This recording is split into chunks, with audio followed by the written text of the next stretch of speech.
¿Qué es el dolor? El dolor es la percepción de una sensación molesta y desagradable en una región del cuerpo, por causa interior o exterior. También se considera como un sentimiento intenso de pena, tristeza o angustia que se padece en el ánimo. Todo tipo de dolor es asociado con una abstracción y o elaboración de información sensorial. Es por ello que el dolor es una sensación subjetiva y difícil de tratar, donde la única que nos puede informar con precisión es la propia persona que lo padece. El dolor puede ser físico o somático, el cual es una molestia corporal, que involucra mecanismos que van desde un ligero golpe, un dolor de cabeza, hasta el mismo cáncer. Presenta numerosas variables de causas. Existe también el dolor psíquico-mental, es el que se asocia o deriva de un trastorno emocional o afectivo, como la depresión, neurosis o la psicosis. Por último, se tiene al dolor moral o espiritual, el cual podemos sentir a cualquier momento. Se experimenta en relación con situaciones, vivencias y conflictos propios como la separación, la pérdida de una persona amada, el abandono, la soledad, el desamor, los celos, etc. En la piel y otros tejidos del cuerpo existen neuronas sensitivas especiales llamadas nociceptores. Esas neuronas traducen ciertos estímulos en potenciales de acción que son luego transmitidos a zonas más centrales del sistema nervioso, como el cerebro. Hay cuatro clases de nociceptores.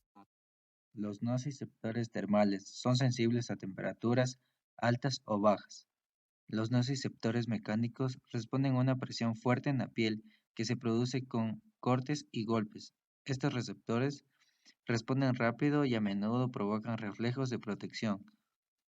Los nociceptores polimodales pueden ser excitadores por una presión fuerte, por el calor o el frío, y también por la estimulación química.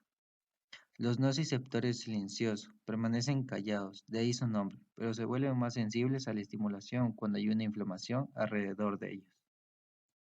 Existen dos clases de sensaciones al dolor, que son un primer dolor agudo y una más tardía que es el segundo dolor. El dolor agudo se percibe de 0.1 segundos después del contacto con el estímulo doloroso. El impulso nervioso generado viaja hacia el sistema nervioso central a través de las fibras de una alta velocidad de conducción. Dura segundos, minutos o incluso días, pero generalmente desaparece cuando la afección que lo origina llega a término. En la mayor parte de las ocasiones es producido por la estimulación nociva, daño tisular o enfermedad aguda. El dolor agudo casi no se percibe en algún tejido profundo del organismo. El dolor crónico se define como una experiencia psicofisiológica desagradable que permanece a pesar de haber disminuido o desaparecido el daño tisular. El dolor maligno es el que indica que existe un deterioro progresivo en nuestro organismo. Un ejemplo sería el dolor oncológico. El dolor benigno no nos avisa de ningún deterioro y habitualmente tiene una causa orgánica que una vez desaparecida todavía persiste, incluíamos aquí la fibromialgia, el dolor lumbar y las migrañas.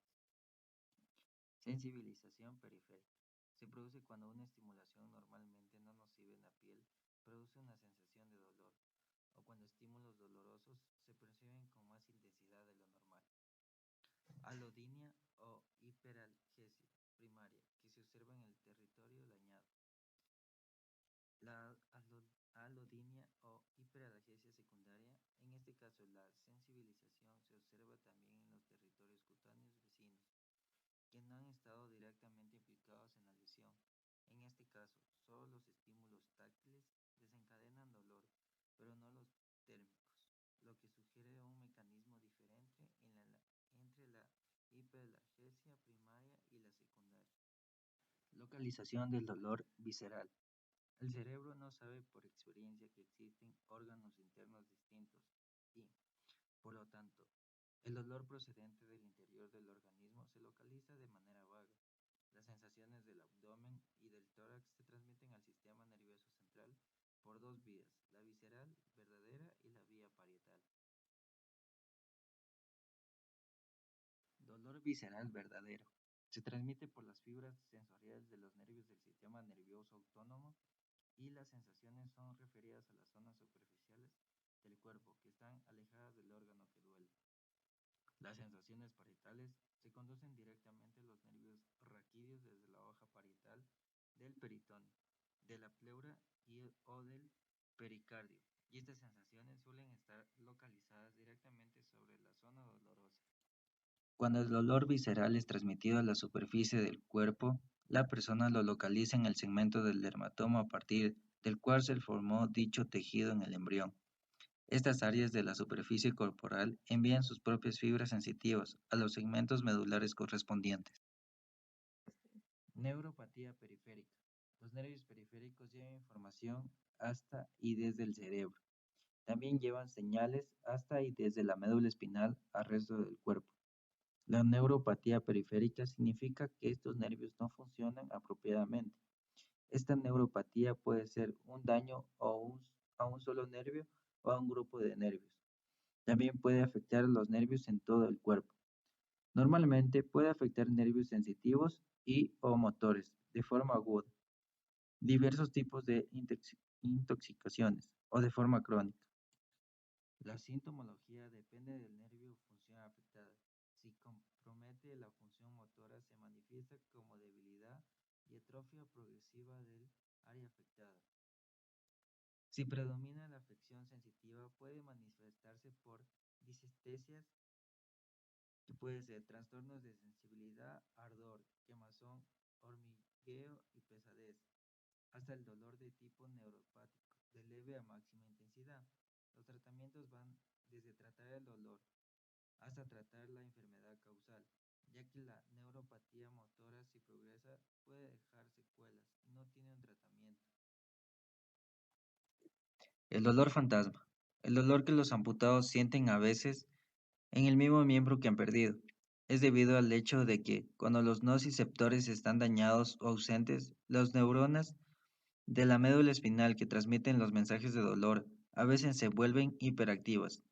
Es por ello que el cerebro recibe los mensajes de dolor desde donde no ha quedado ningún tejido. Hay gente que ha nacido con una inhabilidad genética para sentir el dolor en absoluto. Es muy raro y puede parecer una bendición, pero el porcentaje de muerte temprana es muy alta en estas personas, normalmente porque las heridas a las que las personas normales prestarían atención, heridas pequeñas como un esguince, son ignoradas y desarrollan serios problemas posteriormente. Factores que influyen en el dolor. La ansiedad. La ansiedad afecta a la percepción del dolor. Cuanta más ansiedad tenga un paciente antes de una operación quirúrgica, mayor será la sensación de dolor en el postoperatorio. Depresión. Los estudios señalan que los mecanismos de los neurotransmisores asociados al dolor y a la depresión están íntimamente relacionados. El dolor es un proceso perceptivo cuya importancia en la vida personal depende de factores como los estados de ánimo, el ambiente, el soporte social y los recursos económicos. Si solo tratamos al dolor con analgésicos y antiinflamatorios, nos olvidamos del sufrimiento. Parece que no es el dolor, pero es el responsable del suicidio. Sexo. Diferencias en la percepción del dolor según el sexo, destacando la revisión publicada en el 2009 sobre prevalencia del dolor crónico en muestras representativas de diferentes países de nuestro entorno socioeconómico. En 7 de los 10 estudios incluidos, las diferencias entre mujeres y hombres fueron estadísticamente significativas, contrariamente a lo que se piensa parecer que los hombres en general aguantan más el dolor. Cultura. La cultura occidental. Cada vez somos más exigentes en relación con la salud, en cuanto a la calidad de vida, y eso nos hace más sensibles al dolor. Antes nuestras abuelas podían tener dolor de cabeza durante varios días y no consultar nunca con el médico. Sin embargo, actualmente, la cefalia constituye la primera causa de atención en las consultas de neurología. Dolor social. Se presenta hasta el punto que este aparece y desaparece en función de lo que hacemos. Tengo un paciente de 86 años que siempre se queja de dolor, pero ella misma reconoce que desaparece cuando cada tarde va a jugar a las cartas con otros abuelos. En su caso, es el dolor social. Consumo de sustancias. La gente que habitualmente consume cocaína o heroína generalmente tiene mucha más sensibilidad al dolor. Tienen una hipersensibilidad aumentada. Deporte. El deporte es uno de los mejores motores de producción de endorfinas. El ejercicio ayuda a regular el dolor. El ejercicio físico divertido, en compañía y no muy exigente, es un buen aliviado para prevenir el dolor. El, el deporte, pero también bailar, yoga, son estímulos internos y externos que pueden ayudar al organismo. Creencias. Las creencias sobre los factores que afectan al dolor pueden determinar la forma de afrontarlo. Por ejemplo, a los pacientes que crean que la actividad agrava el daño tisular, esta idea puede conducirlos a la inactividad, la cual por sí misma puede agravar el problema. Esto es, aumentar la discapacidad y el dolor. Las creencias son nociones preexistentes o esquemas cognitivos de la realidad que moldean o transforman nuestras percepciones de lo que nos envuelve y de nosotros mismos. Dolor somático es debido a estímulos mecánicos, golpe, o químicos, quemadura. Proviene de músculos, articulaciones, tendones, pleura, peritoneo, pericardio y meninges. Es localizado, podemos señalar donde duele y aumentar con el movimiento de esa parte del cuerpo. Estrés, pensamientos racionales o irracionales en el entorno al dolor, tales como considerarse incapaz de controlar y tolerar el dolor, sensaciones relacionadas con el dolor.